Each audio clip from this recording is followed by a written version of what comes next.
Thank you for subscribing to my YouTube. Please like, share, comment, and press the notification. My brothers and sisters out there, Mona listen to this ambassador. Waiting the message we indirect go give China president. The way we they treat our blood.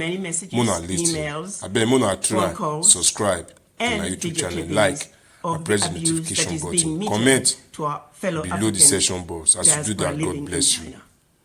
I've watched in horror Africans roaming the streets of China with their possessions after being evicted out of their homes simply because they're Africans. I've watched in horror Africans roaming the streets with their suitcases and at times with nothing at all, roaming the streets after being thrown out of their hotel rooms simply because they're Africans. I have watched in horror women carrying babies roaming the streets of China with nowhere to go after being thrown out of their homes simply because they are Africans. I've heard many stories of Africans who are married to Chinese being separated from their husbands or wives simply because they were Africans. I've heard stories about Africans being forced to take COVID-19 tests simply because they're Africans. In many cases, these individuals did not meet criteria for testing, or they had been quarantined for the specified time period as mandated by the anti-pandemic laws of China. Not once have I heard any complaints of any African disobeying the anti-pandemic laws of China. Why is it then that Africans are being singled out and mistreated? This situation is not acceptable. It is wrong, and it will not be tolerated.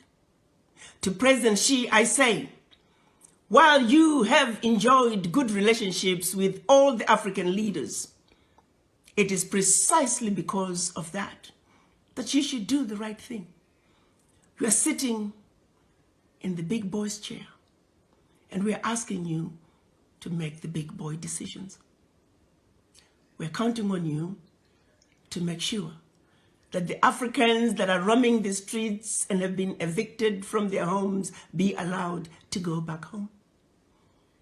We're also asking you to make sure the Africans who are roaming the streets because they have been thrown out of their hotel rooms be allowed to go back to their hotel rooms. As we speak, President Xi, may I remind you that we have over 10 million Chinese residing in Africa, where we have welcomed them with open arms. We have allowed the Chinese to establish themselves to marry Africans and live happily ever after in our Africa. Why can't Africans be awarded the same welcome that we have given to millions of your citizens? What is being done to Africans in China is deplorable, and the world cannot stand by and allow it to continue.